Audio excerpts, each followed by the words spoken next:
بسم اللہ الرحمن الرحیم۔ میں بلال ہوں، حبشہ کے سیاہ فام، غلام رباح کا سیاہ فام بیٹا، غلام ابن غلام۔ غلامی میں آنکھ کھولی، غلامی میں پلا بڑا، غلاموں کی محض سوچ کے ساتھ جوان ہوا، غلاموں کی طرح بار بار بیچا اور خریدا گیا، اور شاید یہی داغ سینے پر لیے کئی کوڑے کی زر پر جان دے کر اپنے توقع غلامی سمیت کئی گوشہ ارض میں گمنام دفن ہو جاتا اگر مکے کا تاجر امیہ ایک دن مجھے قتل کرنے کا فیصلہ نہ کرتا۔ آج میں دمشق میں اپنی زندگی کا آخری دن گزار رہا ہوں۔ امیہ مجھے ماضی کے افق سے پر بہت دور ایک دھندلے سے دبے کی طرح دکھائی دے رہا ہے۔ ایک وقت تھا کہ یہ دبا کراں تا کراں میری ساری زندگی پر محیط تھا۔ روشنی کی کوئی کرن نہیں تھی جو اس کی ظلمت کو چیر کر مجھ تک پہنچ سکتی۔ یہ دبا پھیلتا، سمیٹتا، گرجتا، برستا، مگر اس کا حصار کبھی نہ ٹوٹتا۔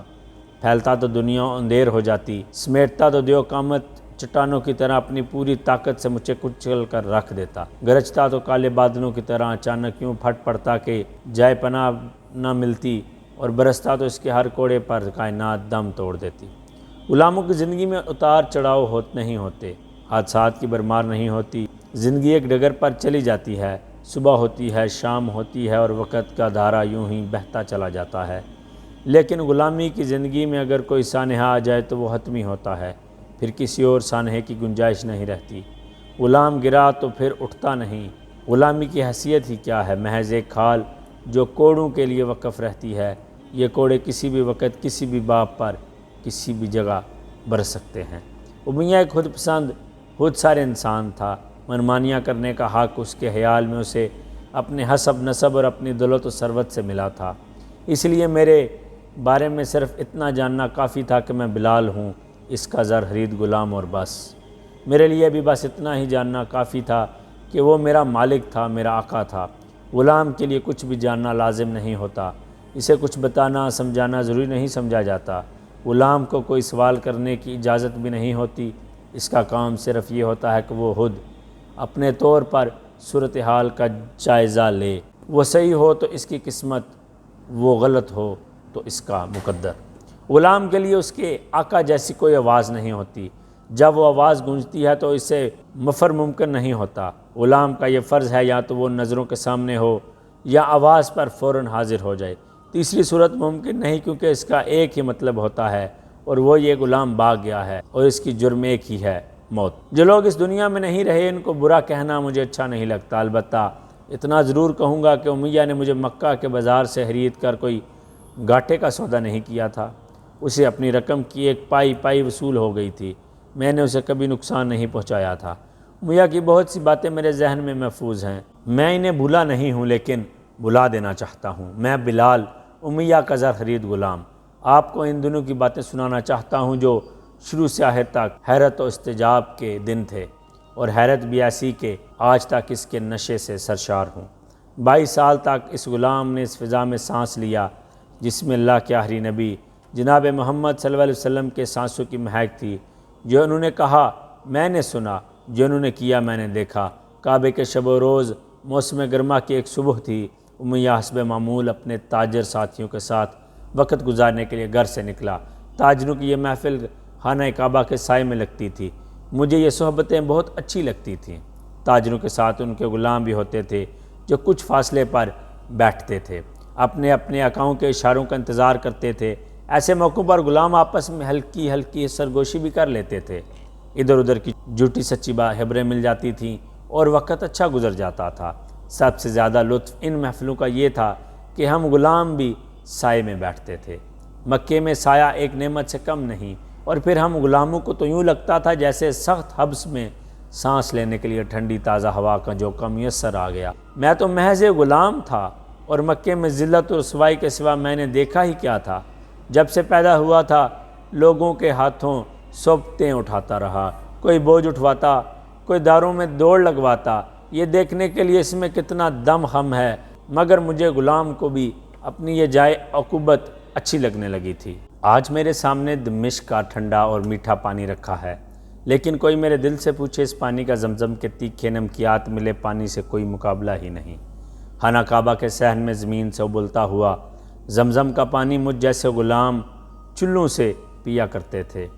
ایسا کیوں تھا کیا سحر تھا مکے کی فضا میں، غیر ذی زرع وادی میں، سورج کی حدت سے تپتا ہوا یہ شہر، نہ کوئی درخت نہ سبزہ نہ پرندے نہ تتلیاں، فطرت کی چھوٹی سے چھوٹی توجہ سے بھی محروم یہ نگری، کیا بات تھی اس میں کہ سب کے دلوں میں گھر کر رکھا تھا، ذہنوں پر کچھ اس طرح قبضہ کر رکھا تھا اس شہر نے کہ ہر دل کی دھڑکن بنا ہوا تھا۔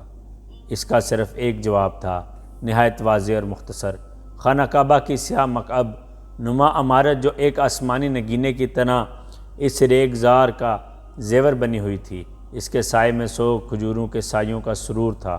یوں کہیے کہ یہ قریظ کا سب سے خوشگوار نخلستان تھا۔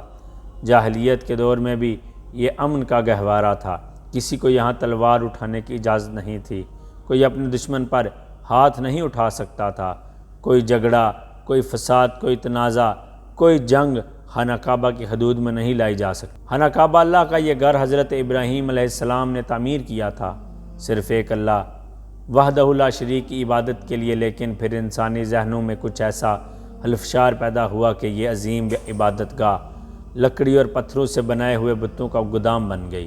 ان بتوں کو عرب اپنے خداؤں کا درجہ دیتے تھے، یعنی پہلے تو اس قادر مطلق کا تصور گم ہوا، پھر اس کی جگہ بتوں نے لے لی، اور پھر ایک نہیں سینکڑوں خداؤں کا تصور ابھرا، اور پھر وحدانیت الہی کی یہ قدیم علامت 360 بتوں کا مسکن بن گئی، جو بیچے جاتے تھے، خریدے جاتے تھے، اور ہر خرید و فروخت پر منافع کمایا جاتا تھا۔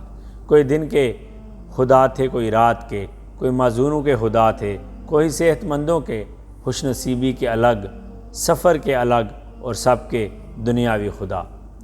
ابدی بہبود اور اخروی بہتری کا کوئی عنصر ان کی عبادت میں شامل نہیں تھا۔ خانہ کعبہ میں آنے والے قافلوں کے پاس صرف نفع کمانے کا تصور تھا، جو بازاروں اور منڈیوں میں نظر آتا ہے۔ ہر سال ایک خاص مہینے میں عرب کے قبائل میلوں کی مسافت طے کر کے اپنے اپنے خداؤں کے حضور حاضری کے لیے آتے تھے۔ ایک میلہ سا لگ جاتا، شام کے تاجر، یمن کے سمندری تجارت کرنے والے تاجر، فارس کے تاجر، اور دور دراز مقام سے آئے ہوئے غلاموں کی خرید و فروخت کرنے والے تاجر، سب یہیں جمع ہو جاتے۔ اس میلے میں سونا چاندی، کپڑے، خوشبوئیں بھی فروخت ہوتی تھیں، غلام بھی اور خدا بھی۔ اسے دیکھو، وہ کہتا ہے کہ وہ خدا سے باتیں کرتا ہے۔ ابو جہل کی آواز نے ہم غلاموں کو چونکا دیا۔ اس کا غلام آواز سنتے ہی ہڑبڑا کر اٹھ کھڑا ہوا، مگر ابو جہل کا فکرہ جلد ہی قہقوں میں ڈوب گیا، اور اس کا غلام دوبارہ بیٹھ گیا۔ پیغمبر صاحب صلی اللہ علیہ وسلم، آپ ہمیں پانی پر چل کر کیوں نہیں دکھاتے؟ آپ کہ میں اٹھ کھڑا ہوا ہوں۔ یہ امیہ کی آواز تھی، میرے بد نصیب آقا کی، جو آج جہنم میں اپنی اس ہرزہ سرائی کا جواب سن رہا ہے۔ پھر میں نے انہیں دیکھا، محمد بن عبداللہ ہمیشہ کی طرح تنہا، نظریں پہاڑوں کی سمت، جہاں لوگ کہتے تھے ایک فرشتے نے ان سے بات کی تھی۔ وہ ابو جہل کے تن سے بے نیاز کعبے کے گرد چلتے چلتے نظروں سے اوجھل ہو گئے۔ ادھر تاجروں کی محفل میں ہر چہرے پر ہنسی تھی، ہر شخص اس مذاق میں شریک تھا، صرف ابو سفیان تھا جس کے چہرے پر کوئی مسکراہٹ نہیں تھی۔ ہم غلاموں کے لیے مقدم تو ہمارے آقا تھے، لیکن اپنے آقا کے بعد اگر مکے میں ہم کسی کو قابل اعتنا سمجھتے تھے تو وہ ابو سفیان کی شخصیت تھی۔ اس کی اور ہماری کہانی ایک دوسرے سے ایسے ہی منسلک ہے جیسے شکار اور شکاری کی۔ اچانک وہ اٹھ کھڑا ہو گیا، محفل میں سنجیدگی لوٹ آئی، اور وہ کہنے لگا، ایک خدا کو ماننے والا خدا کا منکر ہے۔ ہمیشہ کی طرح آج بھی ابو سفیان نے دکھتی رگ پر ہاتھ رکھ دیا، کیونکہ سب سے زیادہ تکلیف کفار کو اس کی بات سے تھی کہ وہ ایک اللہ کی عبادت کی دعوت دیتا ہے۔ کفار نے اپنی ضعیف الاعتقادی میں موقع محل کے لحاظ سے کئی خدا بنا رکھے تھے۔ وحدہ لا شریک کا تصور ان کے دائرۂ فکر سے باہر تھا۔ ابو سفیان فکر مند تھا، اگر ہم نے اس فتنے کو ختم نہ کیا تو خدا ہم سے ناراض ہو جائیں گے اور اپنی رحمتیں کسی اور شہر پر نچھاور کرنے لگیں گے۔ ابو جہل جواب تک خاموش تھا، یکایک بول اٹھا، ابو لہب، تم اس کے چچا ہو، یہ تم قریبی رشتہ داروں کی ذمہ داری ہے کہ اسے راہ راست پر لاؤ۔ ابو لہب گھبرا گیا، اس نے اب ایک دانستہ طور پر اپنے آپ کو اس ساری گفتگو سے الگ رکھا تھا، وہ اس میں شریک نہیں ہونا چاہتا تھا۔ ابو جہل نے ہوا مہا اسے بیچ میں گھسیٹ لیا۔ راہ راست پر لاؤں؟ کس کو؟ محمد کو؟ وہ کوئی بچہ ہے، 40 سال کا ہے، اس میں کوئی شک نہیں کہ وہ سراسر بدنامی کا باعث ہے میرے لیے۔ اپنے خاندان کے لیے، اپنے نسب عالی کے لیے۔ کل اس نے غلام کو اپنا منہ بولا بیٹا بنا لیا ہے۔ پاگل پن ہے، پاگل پن، معاذ اللہ۔ جو کوئی اس سے کچھ مانگتا ہے اٹھا کر اس کے حوالے کر دیتا ہے، سراسر دیوانگی ہے، معاذ اللہ۔ جہاں بھر کے چوروں، اچکوں، مکروزوں کو کھانا کھلاتا ہے، جب دیکھو اس کے دروازے پر 10-12 جمع رہتے ہیں۔ شاید ہی کوئی ہو جو اس کے گھر سے کوئی بھیڑ یا بکری یا کچھ اور لے کر نہ جائے۔ ہم کیا کر سکتے ہیں؟ ابن حشام میرا بھتیجا پاگل ہو گیا ہے، بالکل پاگل، معاذ اللہ۔ ابو لہب باتیں بھی کرتا جاتا تھا اور لوگوں کے چہرے بھی دیکھتا جاتا تھا، اس امید پر کہ شاید ان میں سے کوئی بول پڑے اور اس معمے کو سلجھانے میں مدد دے۔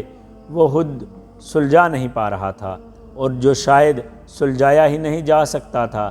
پیغمبری کا دعویٰ کیسی انہونی بات تھی۔ گھبراہٹ میں اس نے ابو سفیان کا بازو تھام لیا۔ ابو سفیان تم ہی بتاؤ۔ ایک جوان شخص، مضبوط، توانا، خوبصورت، سر کا ایک بال سفید نہیں، ایک رئیس عورت کا حامد، خود عالی نسب، وہ مکے میں جو چاہے کر سکتا ہے، مگر کرتا کیا ہے؟ اپنے گھر کا آرام دہ بستر چھوڑ کر پہاڑوں کے غاروں میں بیٹھا سردی میں ٹھٹھرتا رہتا ہے، محض اس وہم پر کہ ایک فرشتہ اس سے بات کرتا ہے۔ یہ فرشتہ اس کی جان کا روگ بن گیا ہے۔ ابو لہب تھک ہار کے بیٹھ گیا۔ اس کے دوست بھی کچھ پریشان، کچھ شرمندہ سے الگ رہے تھے۔ خاندان میں پاگل پن کا واقعہ ہر ایک کے لیے تشویشناک ہوتا ہے، کیونکہ ایسے معاملے میں کوئی کچھ نہیں کر سکتا اور نہ ہی کوئی مشورے دے سکتا ہے، صرف دعا کی جا سکتی ہے۔